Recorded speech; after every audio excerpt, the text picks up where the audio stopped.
In this episode, we go golfing. Wait, what? Welcome to another episode of BierBuzz, the buzz around beer.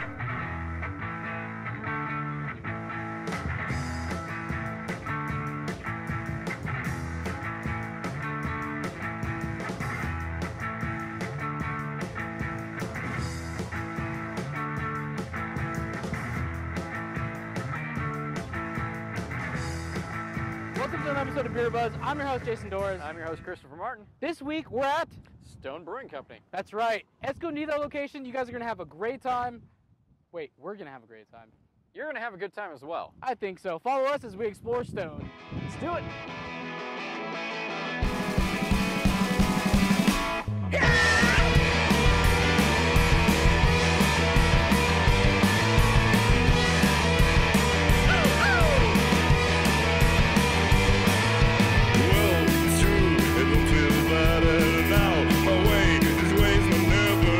I'm here with Sabrina Lopiccolo, the public relations specialist of Stone Brewing Company. Hi. I did that in one take. I know, that was That's pretty amazing. good. Yeah, you even got my last name right. Yes! Bonus points for you. Bonus points. All right, so tell me more about Stone, the history. I know you guys have been around for a little bit, but how many years exactly? Well, we are celebrating our 18th anniversary this Wow. year. So we started back in 1996. Our two co-founders, Greg Cook and Steve Wagner, had actually met previous to their business dealings at the brewery. They both were into music, and Greg Cook actually owned and still owns a rehearsal hall in Los Angeles. I didn't know that. Steve Wagner was actually a part of a band that was practicing there. They had briefly met, and then a brief time later, we're in a class of sensory evaluation of beer together, and they were kind of looking at each other like, wait, I feel like I know you. Why is this triggering something? Yeah. Steve Wagner finally clicked, went over to Greg and said, hey, aren't you Greg from downtown rehearsal hall? Okay. And they started a love and appreciation for both beer and music, and started talking, and I guess the rest is history, as they say. That's cool. Yeah. Right on. So it was a match made in heaven, I guess. Yes, absolutely. So I know this location is awesome. I mean, we pulled up and I was like, is this Stone? I don't know, because there isn't this massive signage, but then you walk in and it's like, wow, this is awesome. I mean, literally you walk in, it's like marketing heaven. You have this massive brew facility in the back, amazing gardens. How many more locations do you guys have? All right, so we are in Stone Brewing World Bistro and Gardens, Escondido. So this is where our main production brewery is located. We have 220 barrel brew houses here. We do daily tours throughout the day. And we also have our Stone Company store, which is where we're standing right now, where people can purchase bottles, growler fills, merchandise, gifts, trinkets, glasses, all that kind of fun stuff. Cool. And then we also have our restaurant. So we feature locally grown organic food. We're big proponents of the slow food movement here. And we actually have a farm about 8 miles away from our location here, just north, called Stone Farms. Cool. Which is also actually open on the weekends. People can go and get growler fills. Really? You can at the farm? Yep, at the farm. You can go roam around. All the produce that is grown there is actually used in our restaurant here. Okay. And then getting to your question about what other locations we have a second restaurant and brewery down in San Diego. It's called Stone Brewing World Bistro and Gardens Liberty Station. Okay. It's in a location that used to be the Naval Training Center. So it's kind of a different kind of looking environment, but definitely still has a lot of the stone elements, lots of stone, granite, rocks, water, trees, that kind of feature. You guys are going to be doing a Berlin store. What's going on with that? Absolutely. So we announced that we'll be the first craft brewer to own and operate a facility in Berlin, Germany. So yeah, we're very excited about that. Cool. You know, a little bit of history there. We actually announced our intention to go to Europe in 2009. Oh wow. Greg Cook, our co-founder and CEO, is I think he calls himself a Europhile. He's definitely in love with Europe and all of the differences there, and sort of really, you know, the unique beer culture.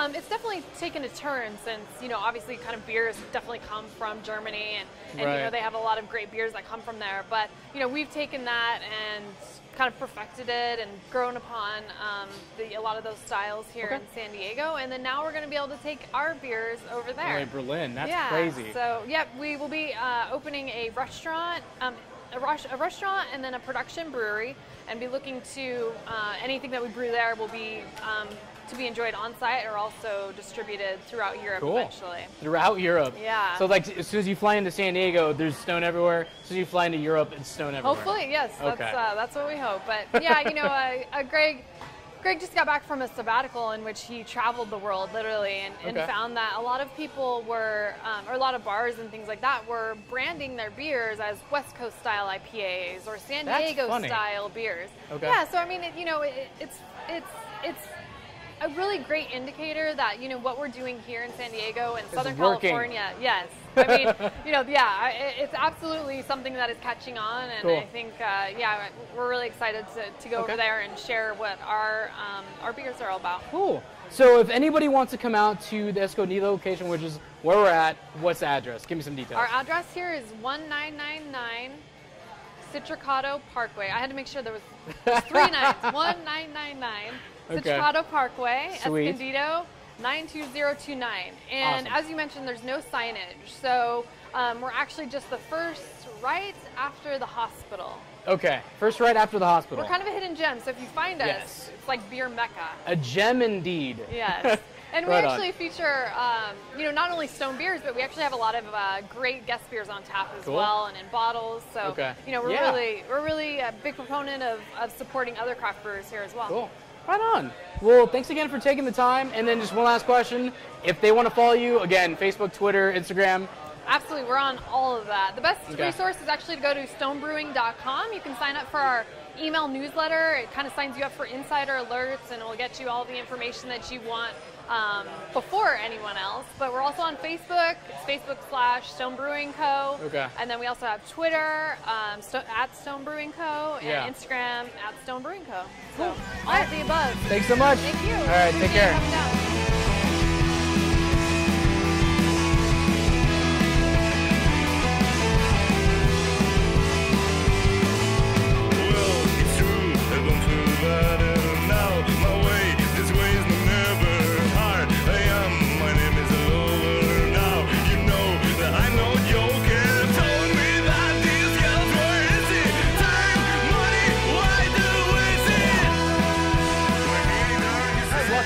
BierBuzz. I'm Christopher Martin here with Jeremy Monnier. Did I say that correctly?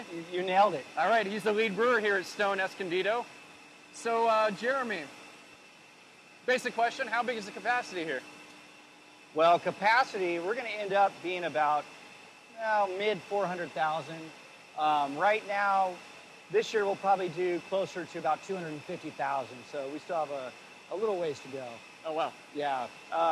Originally, we were going to cap out here at 250,000 barrels, but we ended up growing more, so we added another building and kind of doing a lot of other expansion to be able to make more beer.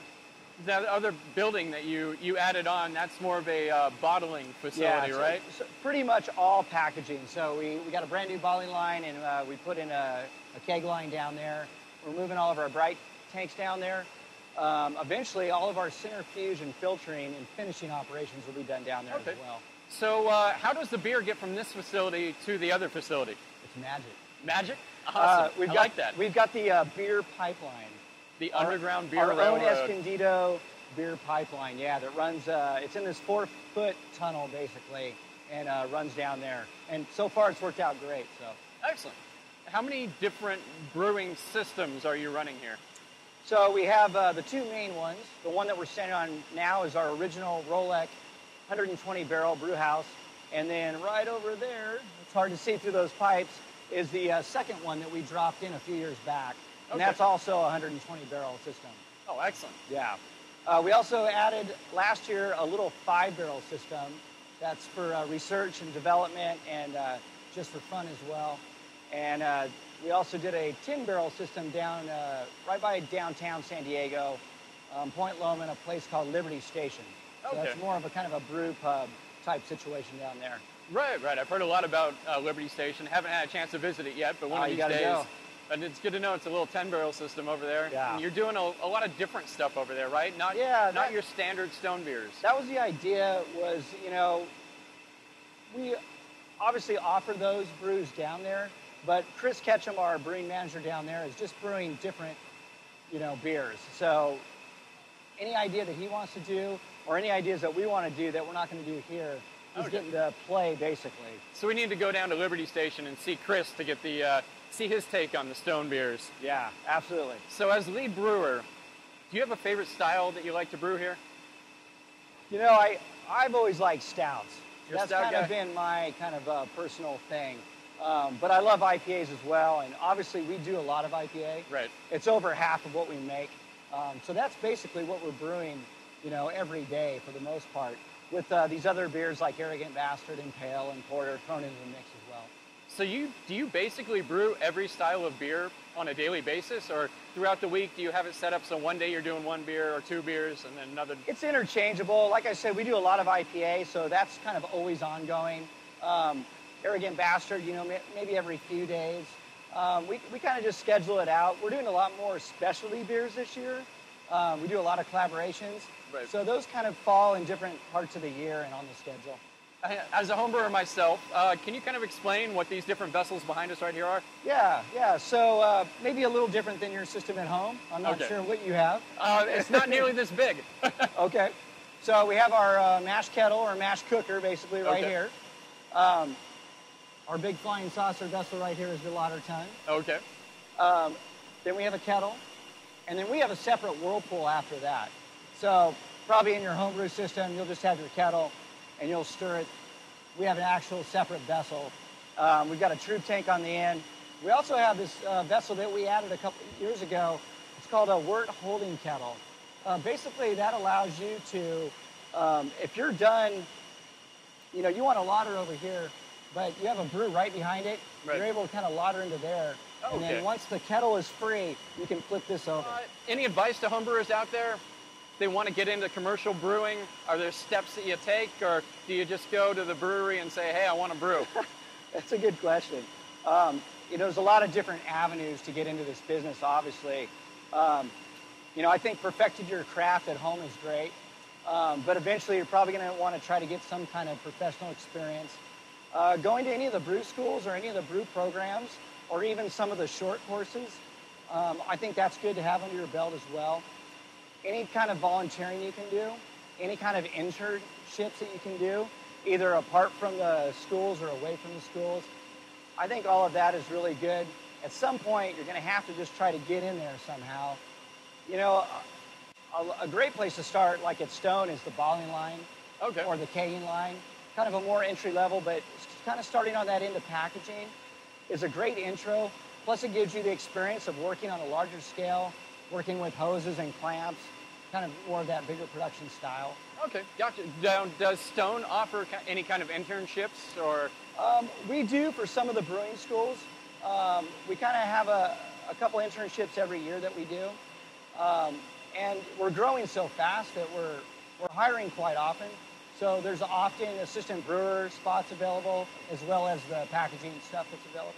And yeah, between this place and all the Liberty Station and your separate locations, I'm sure there's plenty of opportunity there. Yeah, for sure. Well, thanks, Jeremy, man. I really appreciate your time, giving us an insight to the Stone brewing process here and your secret underground beer tunnel. No worries. Next time I'll show you the tunnel. All right.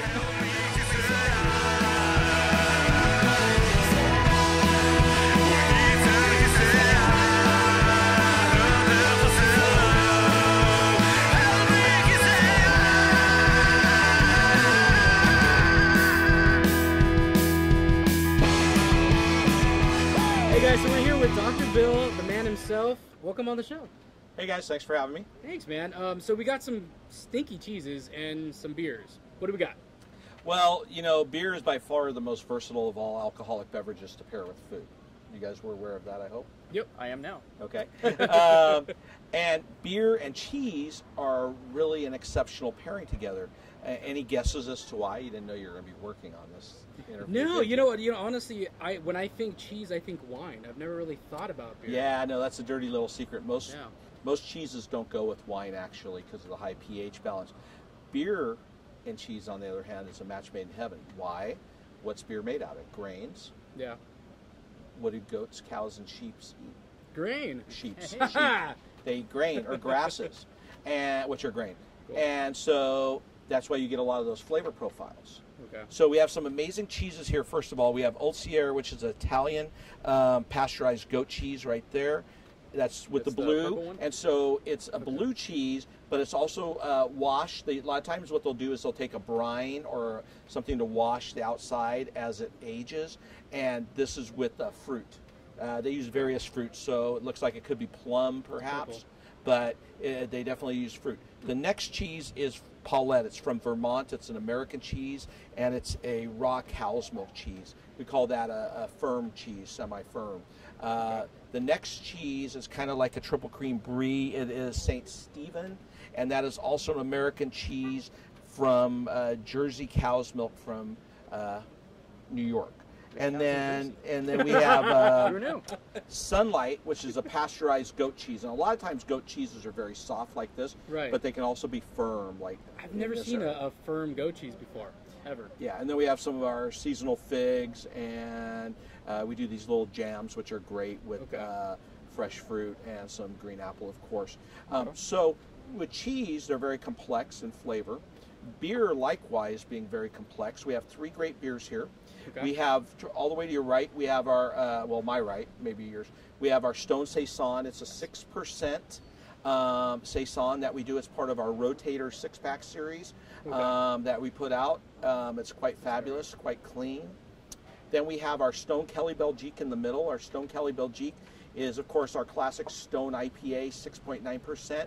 The only difference is about 600 million little yeast strains coming from Belgium that affect the flavor. So you not only have the great citrus and pine, but you also have this huge pear and pepper notes, which is amazing, from the fruity esters from the beer. Cool. And then we have our Matt's Burning Rosed Imperial Cherrywood Smoked Saison. I believe it's 10.5%. It is intense. It has smokiness from the cherry woods. The rosids is the genus for the cherry wood plant, so it has, that's why we use that. We like to use fancy terms like that. It's got smokiness from that because a percentage of the malt was smoked over cherry wood, and then it's also got a little bit of tartness from that, which is kind of cool, and big intense Belgian fruity esters, so big intense flavors. Right. So we kind of have 3 different strengths that all should play really well. Now, beer, of course, is very versatile with food. You guys don't get to eat yet. You don't get to drink yet. Sorry, everybody. You're on hold. Beer is very versatile. What does it have going for it? It has carbonation, which is like scrubbing bubbles on the palate. Right. It has bitterness, which cuts through the richest fats, meats, chocolates, cheeses. It has sweetness, which handles the hottest heat. And it has caramelization, not necessarily in this, the roasting grains, which match the fancy chef term Maillard reaction, which is the non-enzymatic browning of meats and breads. So if you're if your girlfriend or boyfriend's baking a loaf of bread in the oven and it starts to brown and you get that great smell, that's the Maillard reaction going on. Or you throw a slab of meat on the grill and you get the searing and the sugars, that's the Maillard reaction. That's why a brown ale would go so classically with that, because the roasted grains work. Now also, you know, you can have some other things that work too, like bitterness can really accentuate heat. If you like spicy food, you have a hoppy beer with it, and it will bring out that heat even more. Amazing. So when you go together and you want to do a cheese and beer pairing, what, just real quick, what do you think? If let's say I want to do it, I know nothing about beer, know nothing about cheeses. Here's the easiest way to do it. You can do it a couple different ways. You can have everybody that's coming over bring their favorite cheese and their favorite beer. Okay. You can and then you mix and match, and you guys all decide together what matches which one works.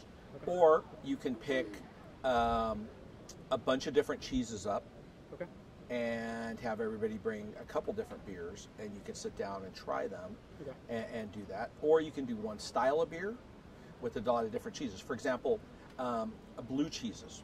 Blue cheeses go amazingly well with imperial stouts, barley wines, and some double IPAs. So you can kind of use those resources like they have on the Brewers Association, for example, and say, okay, I now know that blue cheeses are supposed to go with dark beers. I do a beer event here every year called Black and Blue, where I do 7 blue cheeses and 7 black beers. It's big, it's intense, but it's what's going on. So you can definitely go out and look online and look at, there's a lot of great resource tools there for beer and cheese pairings, even if it's just basics. There's a food pairing chart on the Brewers Association, and that chart will give you some of the basics, and it lists different cheeses. That'll give you a start. Okay. But what I want to iterate to your audience is there's no rules. You always hear these terms: contrast, comparisons, are complementary. Those are important, and a lot of times that happens, but almost every single pairing in the world has both. Okay. Maybe one's 95% and the other one's 5%. Let's take chocolate cake and imperial stout. Seems like that's the perfect complementary pairing, right? Chocolate. But what about the bitterness from the espresso notes from the beer? Mm-hmm. That's kind of contrasting with the chocolate, but it's also the reason why you drink coffee with a chocolate cake. So every pairing has them in there. The one thing you just need to remember is there's no rules. And when I say there's no rules, there are rules. Use them as a guideline, but let your palate make the rules. Okay. If I tell you this will never go with that cheese, I'm probably right. But if you happen to like it yourself that way, then you like it yourself that way. Okay. So for you... Right, that's my pairing. Right. That makes sense. Good luck selling that to other people. But yes, so I mean, that's what the fun of it is. So that's why you get everybody to bring a couple beers, and you just come out and do these fun tastings. For me and Chris, thank you again for taking the time. If you guys have time, definitely stop by Stone. Get the cheese plate, because that's really good. Outstanding. Yeah. All right. Cheers, everybody. For the closing shot. Yep. Thanks you guys. Cheers.